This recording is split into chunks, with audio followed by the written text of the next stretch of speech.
All right. I figured we'd read a couple more chapters of Wonder today, and then we'll start back up tomorrow. So this is How I Came to Life. I like when Mom tells this story because it makes me laugh so much. It's not funny in the way a joke is funny, but when Mom tells it, Via and I just start cracking up. So when I was in my mom's stomach, no one had any idea I would come out looking the way I look. Mom had had Via 4 years before, and that had been such a walk in the park, Mom's expression, that there was no reason to run any special tests. About 2 months before I was born, the doctors realized there was something wrong with my face, but they didn't think it was going to be bad. They told Mom and Dad I had a cleft palate and some other stuff going on. They called it small anomalies. There were 2 nurses in the delivery room the night I was born. One was very nice and sweet. The other one, Mom said, did not seem at all nice or sweet. She had very big arms, and here comes the funny part. She kept farting. Like, she'd bring Mom some ice chips and then fart. She'd check Mom's blood pressure and fart. Mom says it was unbelievable because the nurse never even said, "Excuse me." Meanwhile, Mom's regular doctor wasn't on duty that night, so Mom got stuck with this cranky kid doctor she and Dad nicknamed Doogie after some old TV show or something. They didn't actually call him that to his face, but Mom says that even though everyone in the room was kind of grumpy, Dad kept making her laugh all night long. When I came out of Mom's stomach, she said the whole room got very quiet. Mom didn't even get a chance to look at me because the nice nurse immediately rushed me out of the room. Dad was in such a hurry to follow her that he dropped the video camera, which broke into a million pieces. And then Mom got very upset and tried to get out of bed to see where they were going, but the farting nurse put her very big arms on Mom to keep her down in the bed. They were practically fighting because Mom was hysterical and the farting nurse was yelling at her to stay calm. And then they both started screaming for the doctor. But guess what? He had fainted right on the floor. So when the farting nurse saw that he had fainted, she started pushing him with her foot to get him to wake up, yelling at him the whole time. "What kind of doctor are you? What kind of doctor are you? Get up, get up." And then all of a sudden she let out the biggest, loudest, smelliest fart in the history of farts. Mom thinks it was actually the fart that finally woke the doctor up. Anyway, when Mom tells this story, she acts out all the parts, including the farting noises, and it is so funny. Mom says the farting nurse turned out to be a very nice woman. She stayed with Mom the whole time, didn't leave her side even after Dad came back and the doctors told them how sick I was. Mom remembers exactly what the nurse whispered in her ear when the doctor told her I probably wouldn't live through the night. "Everyone born of God overcometh the world." And the next day, after I had lived through the night, it was that nurse who held Mom's hand when they brought her to meet me for the first time. Mom says by then they had told her all about me. She had been preparing herself for the seeing of me, but she says that when she looked down into my tiny mushed up face for the first time, all she could see was how pretty my eyes were. Mom is beautiful, by the way, and Dad is handsome. Via is pretty, in case you were wondering. Christopher's house. I was really bummed when Christopher moved away 3 years ago. We were both around 7 then. We used to spend hours playing with our Star Wars action figures and dueling with our lightsabers. I missed that. Last spring, we drove over to Christopher's house in Bridgeport. Me and Christopher were looking for snacks in the kitchen, and I heard Mom talking to Lisa, Christopher's mom, about my going to school in the fall. I had never, ever heard her mention school before. "What are you talking about?" I said. Mom looked surprised, like she hadn't meant for me to hear that. "You should tell him what you've been thinking, Isabel," Dad said. He was on the other side of the living room, talking to Christopher's dad. "We should talk about this later," said Mom. "No, I want to know what you were talking about," I answered. "Don't you think you're ready for school, Augie?" Mom said. No, I said. I don't either, said Dad.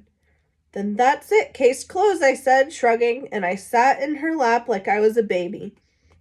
I just think you need to learn more than I can teach you, Mom said. I mean, come on, Augie, you know how bad I am at fractions. What school? I said. I already felt like crying. Beecher Prep, right by us. Wow, that's a great school, Augie, said Lisa, patting my knee. Why not Via's school? I said. That's too big, Mom answered. I don't think that would be a good fit for you. I don't want to go, I said. I admit, I made my voice sound a little babyish. You don't have to do anything you don't want to do, Dad said, coming over and lifting me out of Mom's lap. He carried me over to sit on his lap on the other side of the sofa. We won't make you do anything you don't want to do. But it would be good for him, Nate, Mom said. Not if he doesn't want to, answered Dad, looking at me. Not if he's not ready. I saw Mom look at Lisa, who reached over and squeezed her hand. You guys will figure it out, she said to Mom. You always have.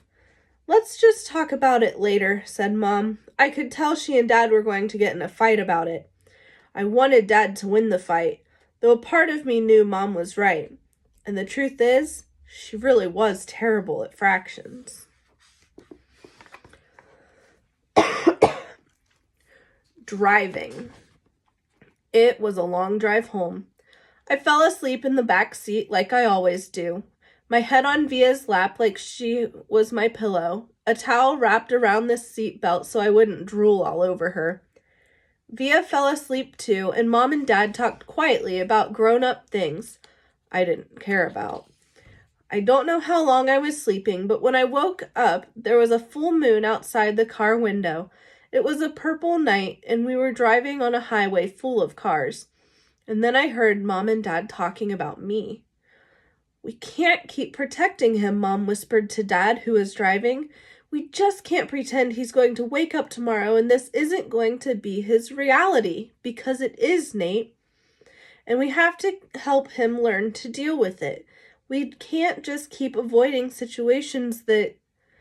So sending him off to middle school like a lamb to slaughter, Dad answered angrily, but he didn't even finish his sentence because he saw me in the mirror looking up. What's a lamb to the slaughter? I asked sheepishly. Go back to sleep, Augie, Dad said softly. Everyone will stare at me at school, I said, suddenly crying.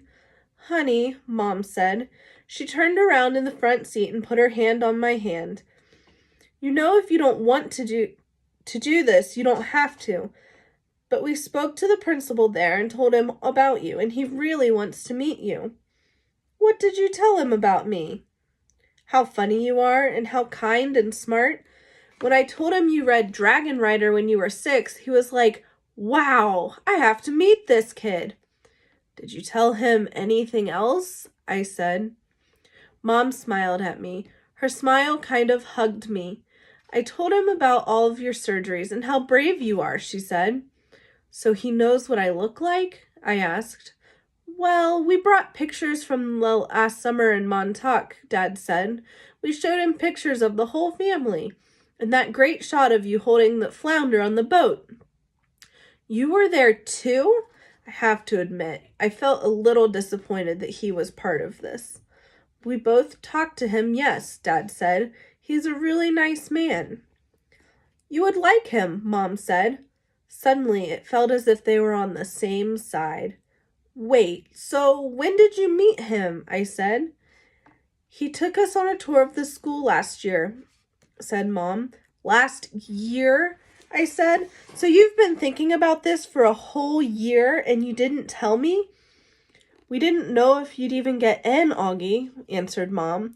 It's a very hard school to get into. There's a whole admissions process, but I didn't see the point in telling you and having you get all worked up about it unnecessarily. But you're right, Augie. We should have told you when we found out last month you got in, said Dad. In hindsight, sighed Mom. Yes, I guess. Did that lady who came to the house that time have something to do with this? I said. The one that gave me that test? Yes, actually, said Mom, looking guilty. Yes. You told me it was an IQ test, I said. I know well that was a white lie, she answered. It was a test you needed to take to get into the school. You did very well on it, by the way. So you lied, I said. A white lie, but yes. Sorry, she said, trying to smile. But when I didn't smile back, she turned around in her seat and faced forward. What's a lamb to the slaughter? I said. Mom sighed and gave Daddy a look. I shouldn't have said that, Dad said, looking at me in the rearview mirror. It's not true. Here's the thing. Mommy and I love you so much. We want to protect you any way we can. It's just, sometimes we want to do it in different ways. I don't want to go to school, I answered, folding my arms. It would be good for you, Augie, said Mom. Maybe I'll go next year, I answered, looking out the window. This year would be better, Augie, said Mom. You know why? Because you'll be going into 5th grade, and that's the first year of middle school. For everyone. You won't be the only new kid. I'll be the only kid who looks like me, I said. I'm not going to say it won't be a big challenge for you, because you know better than that, she answered.